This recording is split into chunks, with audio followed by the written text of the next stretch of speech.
ganz herzliches Hallo. Heute geht es um das Thema vom zweiten Teil, wie du deine dir angeborene innere Stärke und dein Potenzial wieder zurückerobern.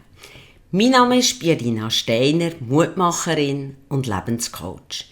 Solltest du hier jetzt erst den zweiten Teil von diesem Podcast hören, dann bitte ich dich zuerst den ersten Teil anzuhören, das ist der Podcast No 12, einfach, dass du die Zusammenhänge auch wirklich verstehst. Wenn du den ersten Teil aber schon gehört hast, dann nehme ich auch an, dass du dir die persönlichen Wertefinder auch heruntergeladen hast und deine Werte, die dich ganz unbewusst antreiben, auch eruiert hast.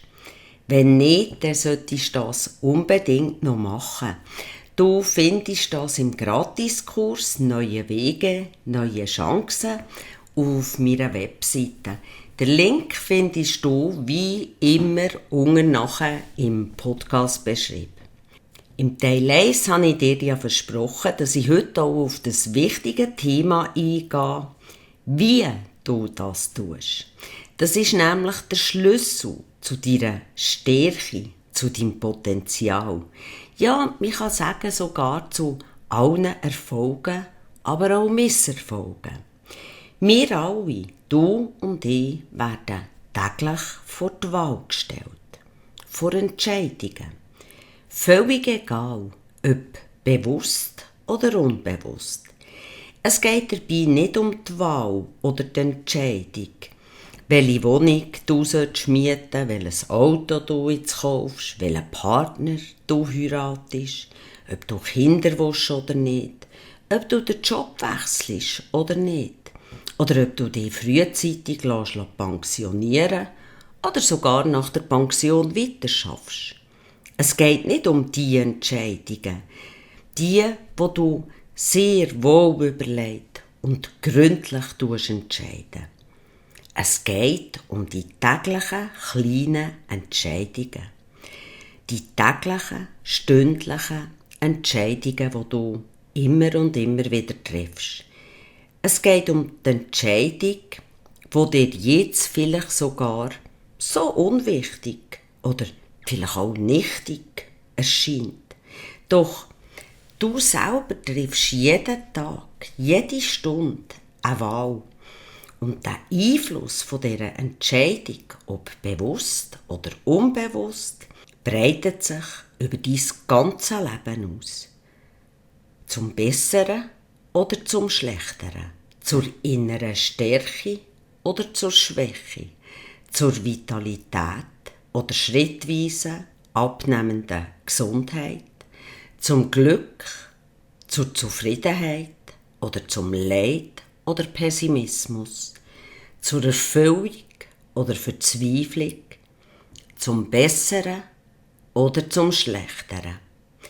Es geht um die kleinen Entscheidungen, um die kleinen Schritte, die aufeinander folgen, die wir täglich tun oder eben unterlassen. Sachen, die du jeden Tag erledigen. Sachen, die dir vielleicht nicht einmal so dramatisch vorkommen. So als würden sie vielleicht gar nichts bedeuten. Nicht dein Leben verändern. Aber genau das sind die Sachen, die du vielleicht noch als nichtig, klein anschauen. Und doch sind es genau die von riesengroßer Bedeutung sind. Mehr noch. Es sind Sachen, die den kleinen Unterschied bedeuten, entscheidend sind für unser ganzes Leben, die entscheidend sind über Erfolg, Misserfolg in allen Lebensbereichen. Dies und mein Leben wird nicht beeinflusst durch Entscheidungen, die wir meistens als ganz, ganz wichtig halten in unserem Leben. Dies und mein Leben wird beeinflusst vor allem durch die täglichen, kleinen, produktiven Handlungsschritte. Aufgaben, die wir immer wieder wiederholen, die sich so summieren und eben genau den Unterschied ausmachen. Vom Scheitern oder vom Erfolg. von innerer Stärke oder von Schwäche. Dazu möchte ich dir heute meine Geschichte erzählen. Vor 8 Jahren war es unumgänglich. Ich musste mich zur OP entscheiden für ein künstliches Knie. Der Grund war, zwischen 16 und 18 musste ich 4-mal Knie operieren. Ich habe dort Leistungssport gemacht und ziemlich schlimme Unfälle gehabt. Ich habe bei der OP einen super Arzt ausgelesen, also wirklich Spezialisten. Und dort war auch klar, ca. 6 Monate, und dann sollte alles wieder im grünen Bereich sein. Die OP haben wir gemacht und es war eigentlich alles gut. Und dann auf einmal sind meine Schmerzen immer grösser geworden. Ich konnte kaum irgendein paar Übungen machen, für mein Knie wieder stärken.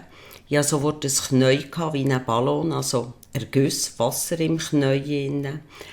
Und das war manchmal, ich bin drauf gestanden und dann hat es so getan, als hätte jemand direkt einen Nagel in mein Knie hineingejagt. So hatte ich Schmerzen gehabt. Wir haben alles abgecheckt. MRI, alles zusammen geschaut. Mein Kniegelenk war perfekt drin. Ich hatte keinen Spitalkäfer, ich hatte gar nichts. Der Arzt war wirklich vor einem Rätsel. Da er eben gewusst hat, dass ich auch energetisch arbeite, und es ist wirklich ganz ein toller Arzt, hat er mich nach meiner Meinung gefragt. Und ich hatte so ein Gefühl in mir drin. Irgendwie musste ich auf das Knie eine Allergie entwickeln. Also haben wir das abgeklärt. Nach dieser Abklärung ist eigentlich gar nichts rausgekommen, als im neutralen Bereich. Und erst wirklich Wochen später hat der Allergietest reagieren bei mir. Okay, dann haben wir uns entschieden für eine zweite OP. Dabei ist herausgekommen, dass die Allergie eigentlich auch schon innen mein Gewebe aufgefressen hat. Kniescheiben. Also habe ich auch noch eine künstliche Kniescheibe bekommen. Dann hat es ja eigentlich aufwärts gehen. Doch es ist eben nicht so gekommen. Immer und immer wieder hatte ich Ergüsse drin, hatte Wasser im Knie. Also ich konnte irgendwie trainieren mit 5 Kilo. Und dann hatte ich schon wieder Erguss im Knie drin und es ist gross wie ein Ballon geworden. Das ist nicht über ein Jahr gegangen, das ist über ein paar Jahre gegangen. Der Arzt war wieder vor einem Rätsel, weil es ist ja alles gut war. Ich hatte einfach meine Meinung, und zwar in diesem Knie in diesem ganzen Bein muss das Restgewebe sein von dieser Entzündung, und das tut der Guss immer wieder verursachen. Ich habe all die Jahre weiter trainiert. Ich habe wieder ausgesetzt, weil ich wieder so viel Wasser hatte, dass ich nicht das Knie biegen konnte. Ich habe mit 5 Kilo trainiert, wieder 10 steigern, wieder retour auf 5 Kilo. Ich habe weitergemacht, weil ich den festen Glauben hatte, dass ich wieder voll da bin mit meinem Knie. Und gerade vor 4 Tagen hatte ich einen riesen Stolz selber auf mich. Ich habe mein Ziel erreicht, und zwar trainiere ich mit 100 Kilo jetzt und stemme 100 Kilo 20 Mal und noch mit einer zweiten Session an 20 Mal. Und vor einem Jahr bin ich das erste Mal auf den Ski gestanden, weil auch dann hatte ich schon genug Kraft gehabt. Warum erzähle ich dir das? Erstens, weil ich dir damit zeigen will, was es bringt, wenn man an etwas stetig dranbleibt. Einfach weitermacht und als eine kleine Gewohnheit in sein Leben integrieren. Zweitens, weil ich nächstes Jahr 60 werde. Und ich dir damit einfach aufzeigen will, ganz egal, wie alt du bist, wie jung du bist, du kannst zu jeder Zeit, in jedem Alter, alles erreichen, wenn du es wirklich willst und wenn du dran bleibst. Dazu sind nur kleine, stetige, manchmal unwichtige Sachen, aber von ganz grosser Bedeutung. Es heisst ja auch, steter Tropfen hüllt den Stein. Die kleinen Sachen, Die Entscheidungen sind das, was dich wirklich im Leben weiterbringt. Es geht um die Kontinuität, um die Regelmässigkeit, die so eine grosse Rolle spielt in unserem Leben. Solange wir dranbleiben, egal wie lang, wie viele Jahre man irgendetwas macht, wenn man dranbleibt, dann wird man es auch erreichen. Ganz viele Leute wollen immer das grosse, absolute Highlight, Erlebnis, Ergebnis, die grossen Erfolge. Egal, ob das beim Abnehmen ist, beim Beruf oder ob es private Erfolge sind. Und dabei beachten sie gar nicht, dass die kleinen Schritte, die täglichen Schritte, die in unserem Denken unsere Handlungsgewohnheiten ändern, dass es genau diese kleinen Sachen ausmacht. Es geht darum, wie du es tust. Tust es kontinuierlich, tust es regelmässig oder nur ab und zu. Nur ab und zu, dann werden wir unsere innere Stärke nicht vorholen. Nur ab und zu, vielleicht aufs Essen schauen, wirst du keinen nachhaltigen Gewichtsverlust erleben.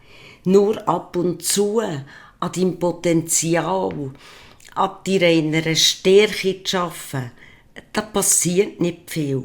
Und genau da liegt der riesengroße Unterschied von Erfolg oder Misserfolg in ganz vielen Lebensbereichen.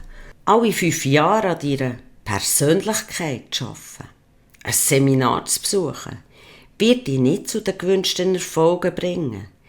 Denn mit deiner mentalen Stärke, deiner inneren seelischen Widerstandskraft, dich zu beschäftigen, daran zu arbeiten, wenn du schon in einem Problem steckst, wird dich auch nicht dorthin bringen, wo du sein möchtest. Innerlich stark, voller Lebensfreude, ausgeglichen und glücklich.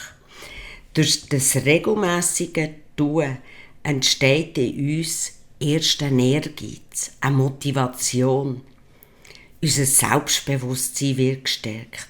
Und was das Wichtigste ist, in unserem Hirn entstehen neue Verbindungen, neue Synapsen. Die ersten entstehen durch die Regelmässigkeit und sich durch das dann auch festigen. Denn gerade durch die kleinen Erfolge kannst du die Geist davon überzeugen, dass eben alles in deinem Leben möglich ist. Was sich wiederum ganz unbewusst auch auf dein Berufs- und Privatleben übertragen, wo du auch mit kleinen Schritten, mit dem Durchhaltevermögen und aus dem Glauben an dich selber profitieren. Zusätzlich, ganz nebenbei, stärkt es nämlich auch noch dein Selbstbewusstsein, weil du durch die Erfolge in deinem Körper sogenannte Glückshormone, Endorphine produzieren. Deine Stimmung tut es haben, dein Immunsystem stärken und das Gefühl vor allem auch von Stress zu reduzieren. Deine mentale und innere Stärke ist, wie schon oft in meinem Podcast gesagt, wie ein Muskel, den du trainieren. Hätte ich vor 2-3 Jahren einfach aufgegeben mit Trainieren, weil es mir verleidet wäre, weil mein Knie immer wieder Wasser drin hatte, hatte ich immer noch Beine, wo die Haut einfach nur so runterhängt, ohne Muskeln, aber mit viel Zellulite. Ich hatte keine Kraft in den Beinen und ich hatte auch nicht durch das alles meine innere mentale Stärke voll aufbauen, die mir Kraft gibt. Es geht darum, nur jeden Tag von Neuem einen kleinen Schritt zu machen. Von Neuem einen kleinen Schritt über deine Komfortzone rauszunehmen. Das ist das Erfolgsgeheimnis, weil es summiert sich und es gibt eine 1000-fache Kraft, die wie eine Hebelwirkung hat, die dahinter steckt. Ja, wenn dir mein Podcast gefallen hat, dann freue ich mich, wenn du ihn abonnieren würdest, vielleicht auch einen Kommentar dazu schreibst. Auch wenn wir uns anderweitig vielleicht vernetzen würden, auf Facebook, Pinterest oder Insta. Wenn du interessiert bist, deine Stärke, dein Potenzial zu fördern, kann ich dir bestens einen von meinen beiden Kursen oder beide empfehlen. Der Weg zu deiner inneren Führung oder Resilienz, deine seelische Widerstandskraft zu stärken. Den Link dazu findest du wie immer im Podcast beschrieben. Ja, es geht darum, stetig täglich etwas zu tun. Alles ist in dir vorhanden. Alles Potenzial, alle Fähigkeiten, alles, von dem du möchtest, dass das in deinem Leben ist, dass es sich manifestiert in deinem Leben. Ich wünsche es dir von ganzem Herzen, dass ich dich mit meinem Podcast motivieren kann, täglich ein paar kleine Schritte zu unternehmen für deine Gesundheit, deine Vitalität, deine Fitness, dein Glück, deine Erfüllung, deine persönliche innere Stärke und deine seelische Widerstandsfähigkeit. Bis bald, deine Pierina Steiner.